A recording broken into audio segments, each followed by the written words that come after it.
Today we're going to talk about a highly requested topic, rock painting. Let's take a look at the first rock on the page. We'll go through it step by step, and then I'll show you one of my favorite painting practice exercises that I used to fill out the rest of this sheet. We're going to begin with mixing a light gray color and filling in the entire shape of the rock. I like to keep the paint pretty transparent at this point so that it doesn't completely cover up the sketch. This is a very watercolor style technique, even though I am using gouache paint, and I have my paper propped up at an angle so that the water will flow downward. One thing that's fun to do is use a paper towel to blot up some of the paint. This is an optional step and I don't do it every time, but I really like the texture it gives. While this layer of paint is still wet, I'm going to drop in some random darker gray paint and then use my brush to kind of push that paint around. Rocks have all kinds of interesting textures and markings on them, so this is a great way to get that started. Organize these in the shadow areas if you want, or put them all over the rock. It's also fun to consider things like bounce light. I'm going to have grass surrounding my rock, so I decided to drop in a little bit of yellow-green color on the downward facing angles of the rock, because that's where potentially light would be bouncing off of the grass and shining back up onto the rock. While everything is still wet, it can be fun to add a little bit of green right at the bottom, and it's okay if things get messy. There's going to be layers on top of this, but what it does is creates a very soft transition between the rock and the grass that's growing there.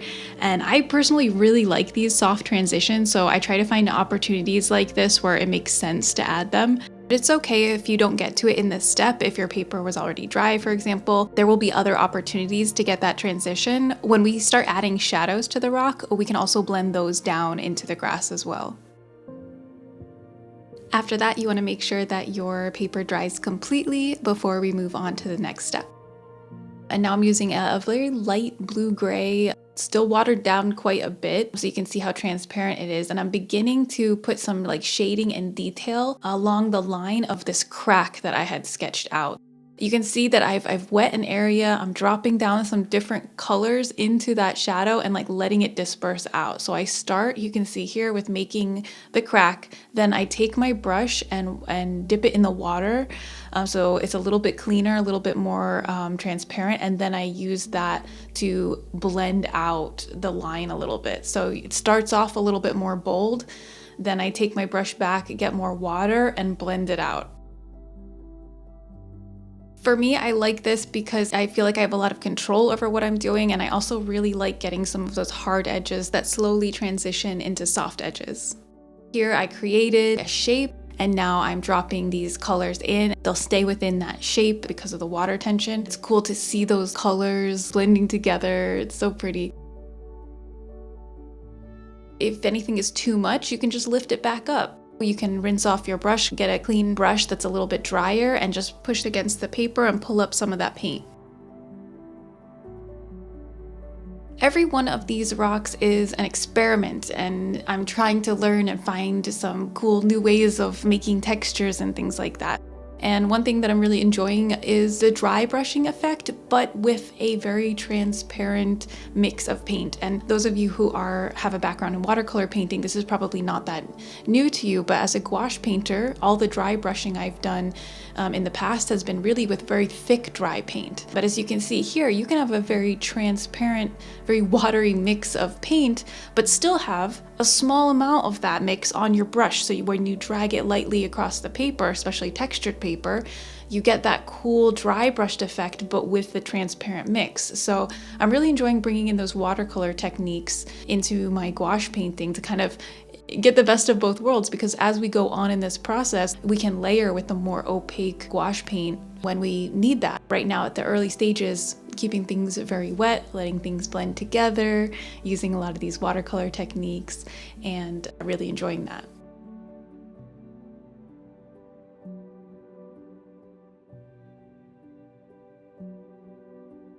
So you can see as I added the darker shadows onto the rock and the darker shadows in the grass, we get some of that lost edge down there where there's not a harsh transition between the rock and the grass, but they kind of blend together. It almost becomes like a gradient down from one object into the next. And I would say that I'm detailing at this point. The base values are in, and I'm just looking for places to give some extra detail, like a crack here or there, or some shading that indicates little indentations in the rocks or things like that. I'm using a brush that is very pointy. I love this brush. This is actually a prototype brush for the brush set that I'm designing with Craftamo. I'll put a link below if you want to sign up to be informed when the brush set is out and available. But I wanted to mention that because some of the things that I'm doing, switching between painting larger areas and then going into those tiny details, I find a brush like this with a nice sharp point makes it a little bit easier. If you're struggling with those details, then don't be afraid to scale down to a smaller sized brush. So as I'm adding details to the light side of the rock, I'm being very careful not to use too much of a dark value paint. I'm still staying pretty light. I'm gonna save those darker values for the dark sides of the rock, the shadow sides, and also for this detail here with this crack that we want it to look like it's going deeper into the rock. So we just need to remember to keep the big picture when it comes to the values. This is also one of my prototype brushes. It has a nice sharp tip, using that to put the most sharp details. We want to make sure that we're focusing sharpness and contrast in focal areas. So for me, like that transition between the highlight of the rock and the shadow, that's going to be a pretty high contrast area. We want it to be like nice and crisp. As I'm layering and darkening the shadow side of the rock, I'm also trying to play around a little bit with the hue variety. So I'm getting some dark blues in there, some browns, and also the bounce light, having some greens and yellows in there too. But just having some variation in those hues can make things feel so much more alive and more natural and organic. There can be so many reasons for these different colors, like we talked about bounce light, bouncing off of the grass and hitting the side of the rock. There's also just all different kinds of rocks that exist that have lots of different colors in them, or moss growing on them, or things like that. So there's lots of opportunities, and it's fun to play around with and see what different kinds of effects you can get.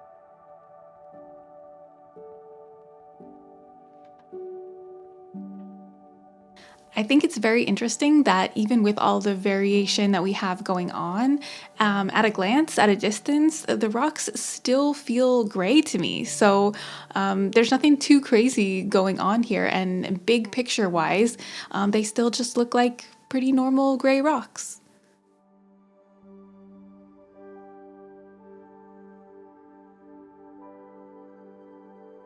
One thing I want to talk about is the amount of detail that I'm painting here.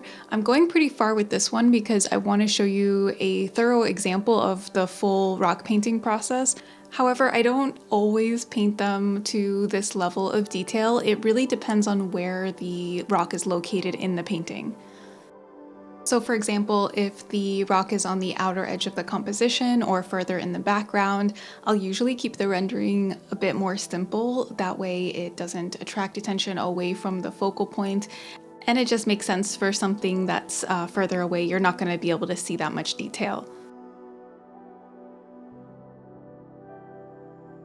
So now I'm also starting to add some highlights back in with an opaque mixture. So I have white here and there's a little bit of green in that mix.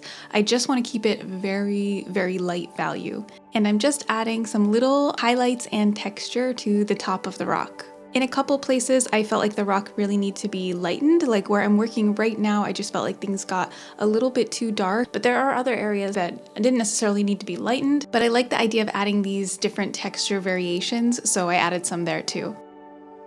For this part of the process, you just have to make sure that you are using a bit of a thicker paint mixture than what we've done so far. You don't want to use too much water here, otherwise you won't be able to get that full coverage when you're painting light over dark. Since there is so much transparent painting in this workflow, you really could use watercolor for this if you wanted to, and just use white gouache for this particular step. So now I'm using a darker value color. This is like a mid to dark blue-gray color, and I'm just adding some details right at the edge of the rock. And I found this step to be really important, especially on the light side of the rock. There can be these tiny little chips in the rock and tiny little spots that catch the light or catch a shadow, and they really help to define those edges and sharpen things up. Even though I am using a dark color here, it's not the darkest color in the rock. I found that it generally makes more sense when the darkest part of the rock is somewhere on the bottom or like an inside crack. I found that if I put the very darkest part on the outside of the rock, it kind of flattens things a bit, so I try to avoid that.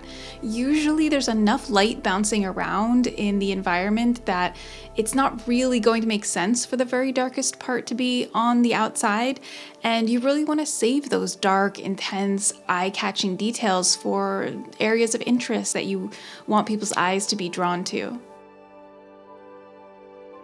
That pretty much brings us to the end of this first rock. I'm just adding in a few little grass details here to finish it up. Next, I want to take a look at a little study method that I like to use from time to time. We're going to fill out the rest of the sheet using that method. And basically what it is assembly line rock painting. That's the best way I can describe it. We're going to do step 1 to all of the rest of the rocks on the page, then we're going to do step 2, then we're going to do step 3. So we're not doing these rocks one by one, but we are doing the entire page as a whole. One thing that I like about it is it really gives you a chance to practice and ingrain each step individually, so you get a lot of time spent with each step. So for example, I'm laying in the background wash on this rock here. Maybe there's some things that I really like about how that went. Maybe there's some things that I didn't like and I know I want to do differently next time. Right now, all that feedback about step 1 is fresh in my head. So with this method, I can put that to work right away in the very next rock because I'm going from step 1 to step 1 to step 1, and I get to try again. I get all these fresh chances to see what I can do and what I can explore about that particular part of the process and really get some good focused practice time in. So with this sheet, I broke things up into 3 big steps. Step 1 is the background wash that I'm working on here with a lot of wet and wet blending, generally all on one layer. Step 2, we'll see more hard edges, we'll work on shading and values and get into some amount of detail.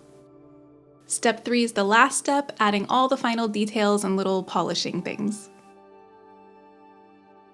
For this rock, I wanted to try a different color. I decided to go with something warmer, maybe something that you would see in a canyon or something like that. I also want to talk about, in regard to studying, using reference. Over the past couple weeks, I've been doing a lot of rock studies, and I've been doing a few different exercises. So one thing I've done is painting from a photo and just trying to recreate that rock that I see in the photo. I've also done applied studies. You take a look at the rock in the photo, try to understand the form and how it cracks and things like that, and then try to create your own rock from that. And I've also done some master studies, so I've done paintings of some rocks that I've seen in Studio Ghibli backgrounds and try to see how they interpret and understand rock shapes. These studies helped me immensely and I can really, really recommend them. With this sheet, what I wanted to do was kind of test myself a little bit and practice what I had learned and hopefully absorbed over the last couple weeks.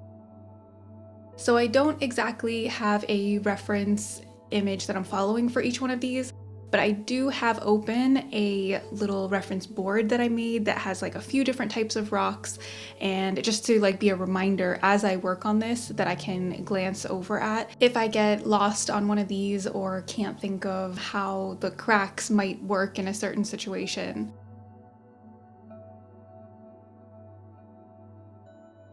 I enjoyed experimenting with this rock. I really liked how the dry brush texture looked at the beginning. I kind of feel like I could have left more of that, but it's neat how those little white spaces work as highlights. I also really like the texture that the paper towel leaves. It's interesting to experiment with that because When you push the paper towel down onto the wet paper, you're not just bringing the paint back up, but you're also blotting a lot of the moisture out of the paper. So when you go and drop in more paint, like I'm doing here, it's cool to see how the paint reacts differently in the more wet and more dry areas. So in some places, I'll drop in paint and it disperses and spreads out within the wet area. And in other areas, I can actually get a little bit of a hard edge already. Those are areas where I use the paper towel, so the paper is significantly more dry.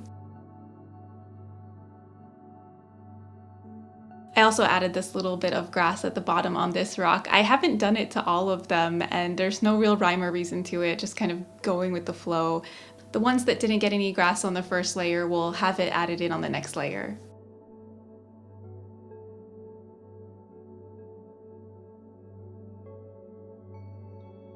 For this one, I wanted to do a little bit of a larger group of rocks and see how that might work with the cracks and spaces in between them. I had a lot of fun with the base layer on this group. As you can see, I'm experimenting with water and paint dilution. Some of the areas are almost completely transparent, so I was using clean water there and just dropping the paint in and letting it spread out and see what kinds of cool effects that you can get. My paper is on an angle, so its gravity is helping to pull the paint downward and create a lot of these cool effects. These kind of techniques can also be used with a more opaque paint mixture, so if you don't like painting this transparent with your gouache, you don't have to. This is just what I was experimenting with here, and I think some of the effects may be more dramatic with a more transparent paint mixture, but you can definitely do this with more opaque paint. You just need to make sure that there still is enough water overall, that it is wet enough, and that the area that you're painting down into is also wet. One of the things that's so much fun about painting this way is the potential for happy accidents and surprises and unexpected things to happen with your paint. Earlier in my gouache painting journey, I painted strictly with very dry, opaque gouache. And that can also be a style choice, there's nothing wrong with it. But over time, I started experimenting with more and more water, and over the last couple years, I feel like a whole world has opened up. Like, there are so many possibilities with this medium that I feel like weren't available to me before, and it's just really exciting. Gouache never fails to amaze me as a medium. Just the fact that you can use all of these beautiful watercolor style techniques and then have the ability to go on and layer and paint opaquely if you choose. It just really feels like gouache gives you a lot of tools to work with. So this next rock feels almost more like a crystal with the shape that I gave it. I just wanted to experiment with something that felt a bit magical. So I also chose to give it a little bit more color with like blues and teals. I also used a lot of water again because I was hoping to create sort of like some glowy effects or translucent effects. So I thought some really soft blends might help with that. I also used the paper towel here to blot up some of the upward facing angles so that it looked like light was reflecting off of them. This one was sort of spontaneous. When I was sketching out the rock shapes, I just decided to do something a little different to add variety to the page, but it turned out to be more fun than I expected, and I think it would be cool to maybe do a whole page of like crystals or magical type of rocks. So we're almost done with step one. This is the last rock on the page. And I did something a little different here. I used a bit of a darker value color right from the beginning. Honestly, I was really happy with it. It kind of surprised me how far you could take things in that first step. And I feel like it's kind of working here. Like I was talking about earlier, depending on where this rock is in the scene, if it's not the center of attention, I feel like this amount of detail and rendering could work. One of my favorite artists, Nathan Fowkes, who's also a really great teacher, has talked about doing some exercises where he limits the number of paint strokes that he'll use in the scene. So like 20 or 30 actual paint strokes to do an environment. And this type of exercise helps with brushstroke efficiency and really simplifying a scene down to its essence. Bringing things back around to what we're doing here, working on this rock gave me the idea that it might be fun to try that type of like minimalist exercise with a subject like this. and just see how far you can push that efficiency and how you can simplify this process. I just feel like it could be a fun challenge, and maybe there's a lot more to learn there, so perhaps in a future video.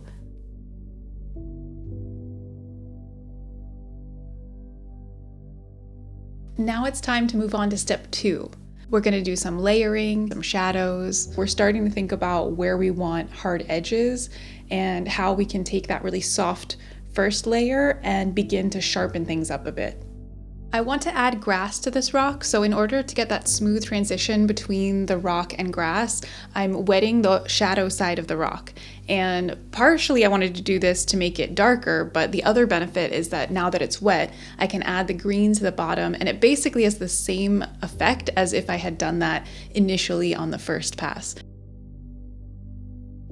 Also, as I add the grass details, I'm kind of trying to match the lighting to what I did with the rock. So the sunlight is coming from the left and the grasses that are a little lighter, and on the right side moving into shadows.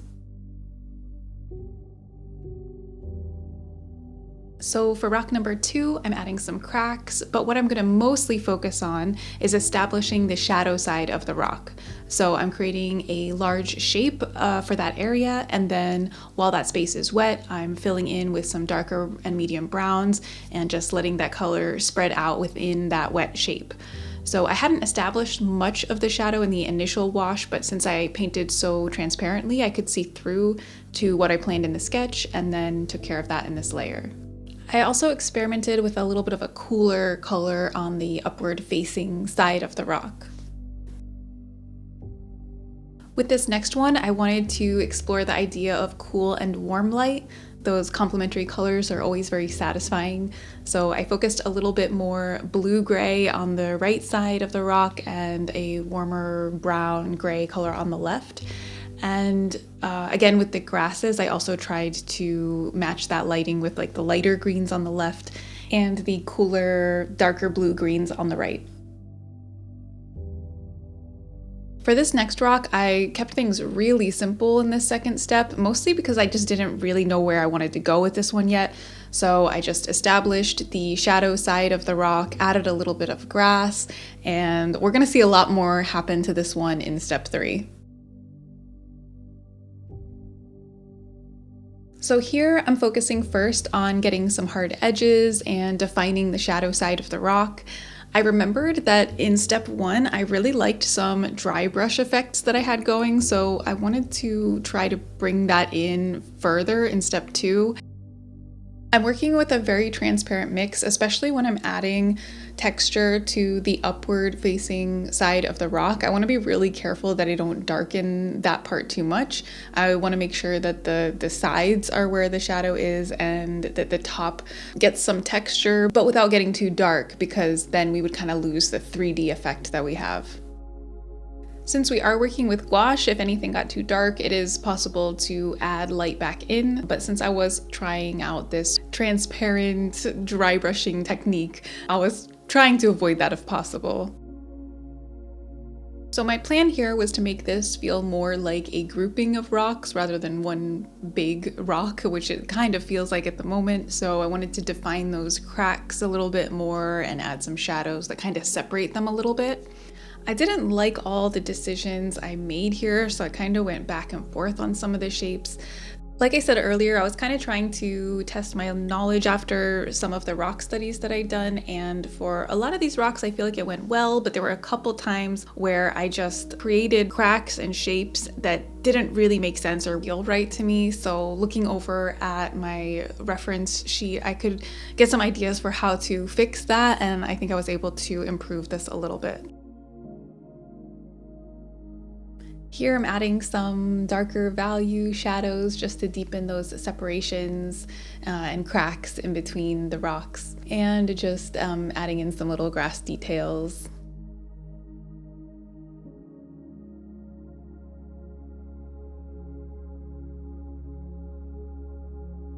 So for this one, I was feeling a bit timid with it. I wasn't sure what I was going to do with the values, so I kind of started off with a pretty transparent paint mix and just established some of the shapes, little slivers and dry brushing and things like that, and then began dropping in some darker value color.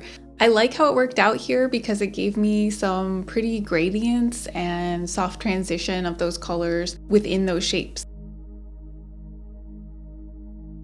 As for the top of the rock crystal, I also just wanted to add some color and texture, but I kept it pretty minimal because I wanted it to feel light and shiny up there.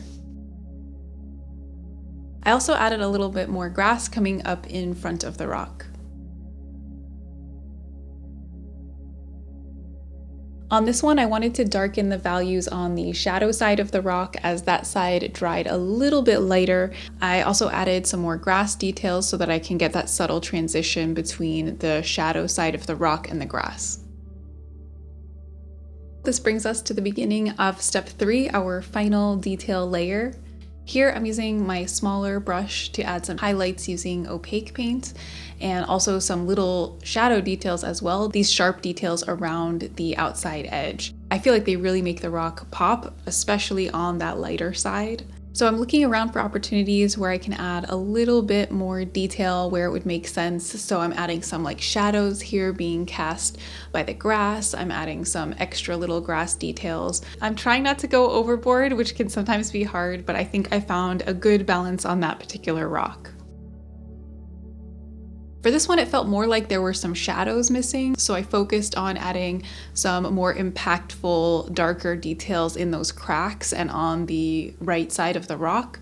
Like I talked about in the first example, it's important to keep in mind where you want your darkest area to be, because that is definitely going to draw a lot of attention. So right now I do like how on the top face of the rock there's that dark crack with a little highlight right next to it. I feel like that area is really working as a focal point because of that high contrast. I wanted to continue with an idea that I began exploring in step 2, which is mixing a little bit of like a cooler color for the upward facing side of the rock. This is a color I've seen on some of these red canyon rocks that I think is really pretty. So I just dry brushed a little bit of that to give some hue variation and also some interest texture wise with the dry brushing. I always enjoy this part of the process after all of the work laying things out. It's fun to add the little details.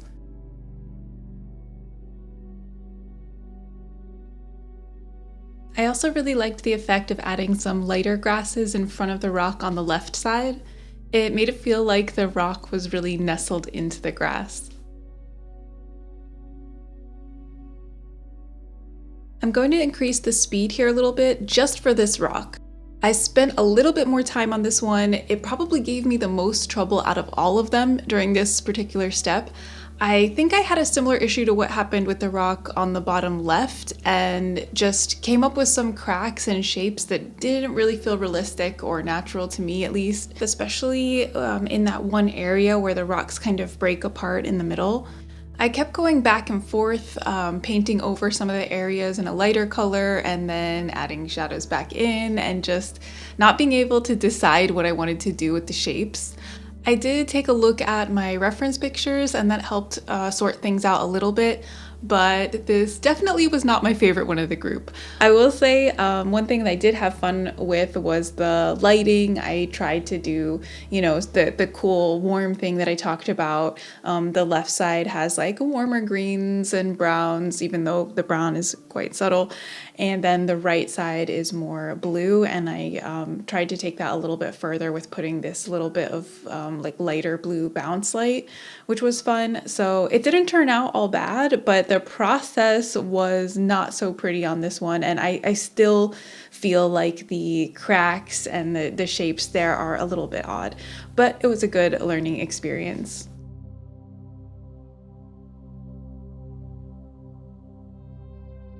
Looking back at this middle rock, I probably should have taken it a lot further in step 2 because, well, what we're going to be doing here is a lot more than I would call final details. For some reason, I just couldn't decide where I wanted to take this yet.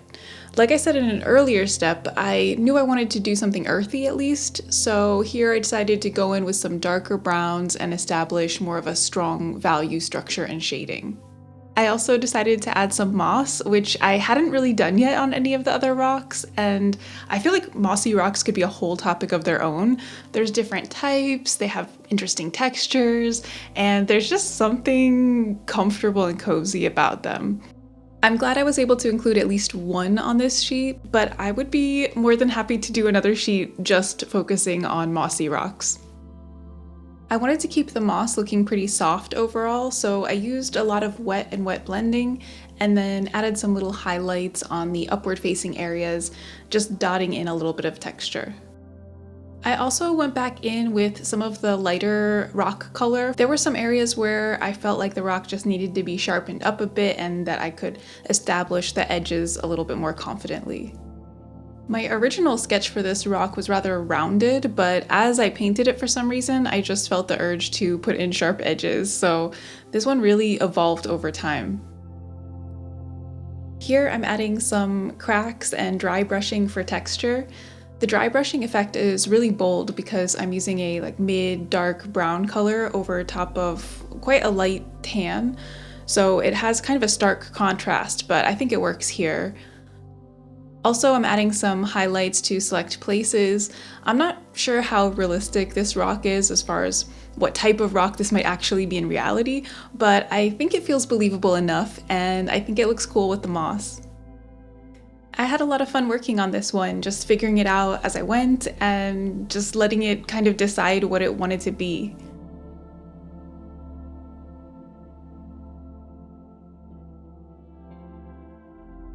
So this rock had already been taken pretty far in step 2, but it still needed some work on values and adding in some of those sharper details for it to really feel finished. There were a lot of interesting textures on the upward facing side of the rock. So when I added some additional cracks with the brush, I was able to sort of trace around some of those things that had already begun to happen. And so they kind of guided me in my decision-making process on where to add those cracks.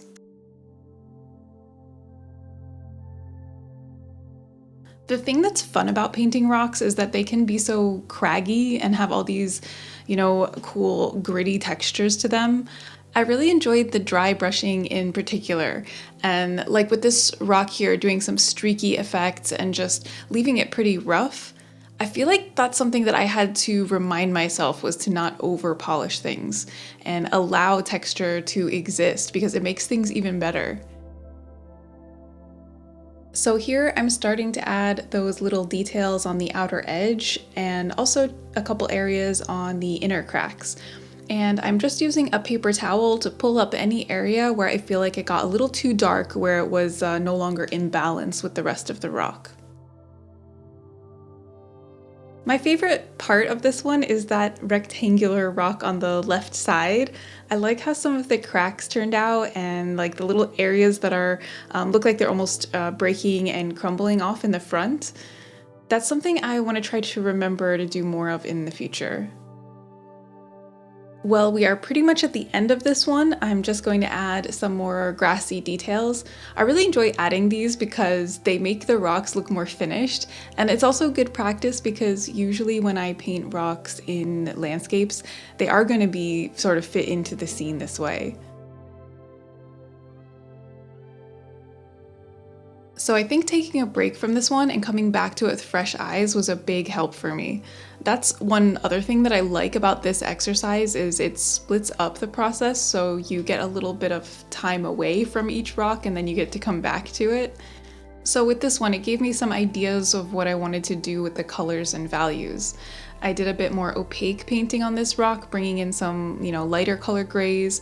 Some of them have a little bit of a blue or green tint to them, and also bringing in another layer of darker values. So overall, the contrast increased, and we have some more sharp edges and intensity to the shadows. So I feel like this rock just came into focus a bit more. Here I'm adding some more textural details and those little shadows to the outside edge of the rock. I wanted to make this one feel like it was really, really nestled into the grasses.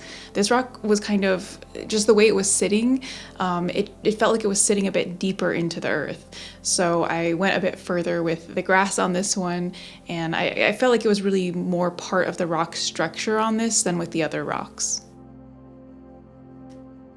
I tried something different by adding lichen growing onto this rock, and I was a little insecure about it at first. I felt like they really popped out, so I used the paper towel to blot them up a little bit, and I liked that better. In the end, I think it added more personality to the rock. So for the last pass on this little magic crystal looking rock, I picked up where I left off in step 2. So I started by continuing with dry brushing and adding these little details and cracks. I also wanted to work on the top of the rock. I felt like it needed something a little bit more.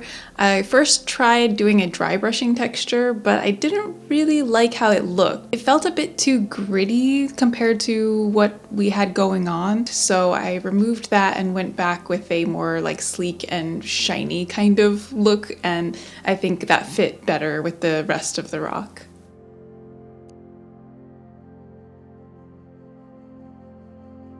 This last rock was a big learning experience for me. I mentioned it briefly in the earlier step, but basically I think I just overworked this one. I was actually already happy with it, to be honest, before I started doing this final layer. But I thought, hey, I'm here to learn and practice and experiment, so let's just give it a try. Maybe there's something we can learn, or maybe, there's something more interesting that we can do. But as I kept working on it, I just liked it less and less. And at one point I decided to re-wet an area and just pull the paint back up. It's a little sad because it's not digital, so I couldn't just undo and go back to what I had before. But I did have faith that, working with gouache and being able to layer, I'd be able to get this back to something that I would like enough to call it finished. So I just focused on values because I think that is the most important thing in getting this to read well. And I brought back in some darker shadows and just increased the contrast overall. And sometimes you just have to trust the process. In the end, I think it turned out just fine. I was probably being a little dramatic, but hey, I'm sure you artists who are watching this know how I felt. And in the end, I think I did learn some things. The fact that this process got a little bit messier overall gave some cool textures to the rock in the end. That was a little bit of an unexpected benefit to the journey that it went through. Well, this is the last rock on the sheet, so that about wraps things up. I really hope you enjoyed this video. If you did, please consider giving it a like.